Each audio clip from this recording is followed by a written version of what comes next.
নমস্কার বন্ধুরা, আমি সুমি। আপনারা দেখছেন সুমির রান্নাঘর। আজকে আমি নতুন একটা রেসিপি করেছি। দেখুন, ভোলা মাছের তেল ঝাল। আপনারা এই রেসিপিটা যদি দেখতে চান, ফুল ভিডিওটা দেখবেন। আর আমার ভিডিওটা ভালো লাগলে চ্যানেলটাকে সাবস্ক্রাইব করে ভিডিওটা লাইক দিয়ে দেবেন। দেখুন বন্ধুরা, নিয়ে নিয়েছি আমি ভোলা মাছ। আমি 5 পিস মাছ নিয়ে নিয়েছি। এখন হলুদ মাখিয়ে নেবো। মাছে দিয়ে দেবো 1 চামচ হলুদ গুঁড়ো, দিয়ে দেবো নুন, দিয়ে মাছটা নুন হলুদটা মাখিয়ে নেবো সুন্দর করে। দেখুন বন্ধুরা, মাছের নুন হলুদটা মাখানো হয়ে গেছে। তো চলুন আর কী কী লাগছে দেখুন। আমি 4-5 পিস আলু কেটে নিয়েছি। আলু দিয়ে লম্বা লম্বা করে আলুগুলো কেটে সুন্দর করে ধুয়ে নিয়েছি। পেঁয়াজ কুচি। দেখুন পেঁয়াজ আমি 3-4টে পেঁয়াজ কুচি করে নিয়েছি। টমেটো, একটা টমেটো কুচি করে নিয়েছি। আদা রসুন একসঙ্গে শিলবাটায় বেটে নিয়েছি পেস্ট করে। আর দেখুন একটু জিরে বেটে নিয়েছি। শিলবাটায় সব মশলাগুলো করে নিয়েছি। চলুন তাহলে রান্নাটা শুরু করা যাক। দেখুন বন্ধুরা, আমি এটা কড়া বসিয়ে নিয়েছি। কড়াটা গরম হয়ে গেছে। এখন তেল দিয়ে দেবো। দেখুন তেলটা কিন্তু গরম হয়ে গেছে। এখন মাছগুলো ভেজে নেব।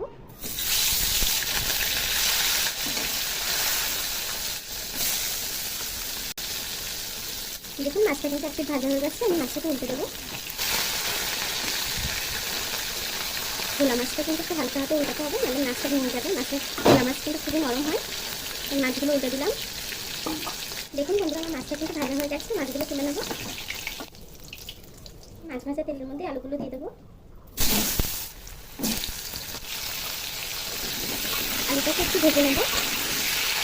দিয়ে দেবো একটু নুন, একটু হলুদ গুঁড়ো দিয়ে আলুটাকে সুন্দর করে একটু ভেজে নেব। দেখুন বন্ধুরা, আলুটাও কিন্তু ভাজা হয়ে গেছে। আলুগুলোকে তুলে নেব।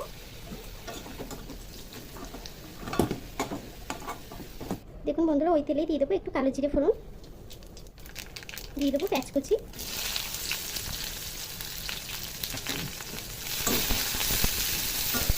পেঁয়াজটাকে একটু হালকা ব্রাউন করে ভেজে নেব। দেখুন বন্ধুরা, পেঁয়াজটা কিন্তু হালকা একটু ব্রাউন হয়ে এসছে। এখন দিয়ে দেবো আদা রসুনের পেস্ট, দিয়ে দেবো জিরে বাটা। জিরে আর আদাটাকে একটু কষিয়ে নেব যাতে কাঁচা গন্ধটা চলে যায়।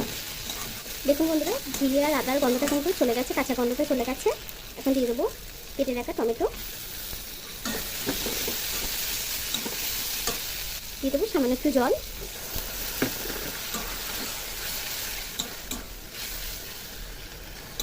দেখুন বন্ধুরা, এখন আমি গুঁড়ো মশলাগুলো অ্যাড করবো। দিয়ে দেবো 1 চামচ ধনে গুঁড়ো, দিয়ে দেবো 1 চামচ শুকনো লঙ্কা গুঁড়ো, দিয়ে দেবো 1 চামচ কাশ্মীরি লঙ্কা গুঁড়ো, দিয়ে দেবো বড় চামচের 1 চামচ হলুদ গুঁড়ো, দিয়ে দেবো স্বাদ মতো নুন, দিয়ে মশলাটাকে ভালো করে কষিয়ে নেব। দেখুন বন্ধুরা, মশলাটা কিন্তু কষে এসেছে, তেল ছেড়ে দিয়েছে। এখন ভেজে রাখা আলুগুলো দিয়ে দেবো।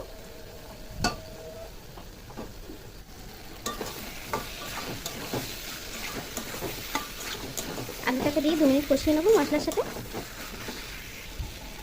দেখুন বন্ধুরা, আলুটা কিন্তু কষানো হয়ে গেছে মশলার সাথে। এখন দিয়ে দেবো জল।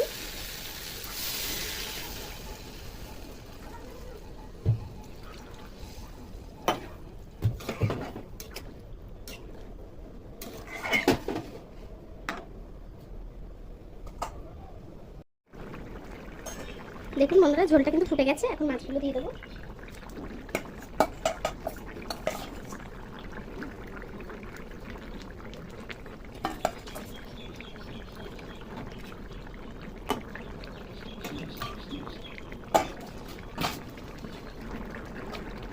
দেখুন বন্ধুরা, আমার তরকারিটা হয়ে গেছে। এখন নামিয়ে নেব।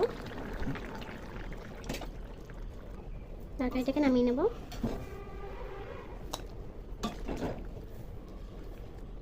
দেখুন বন্ধুরা, আমার তরকারিটা কিন্তু হয়ে গেছে। আপনারা এই রেসিপিটা এইভাবে ফলো করে করতে পারেন। আমার রেসিপিটা যদি আপনাদের ভালো লেগে থাকে, আমার চ্যানেলটাকে সাবস্ক্রাইব করে আমার ভিডিওটা লাইক দিয়ে দেবেন। এতক্ষণ আমার ভিডিওটা দেখার জন্য আপনাদেরকে অসংখ্য ধন্যবাদ।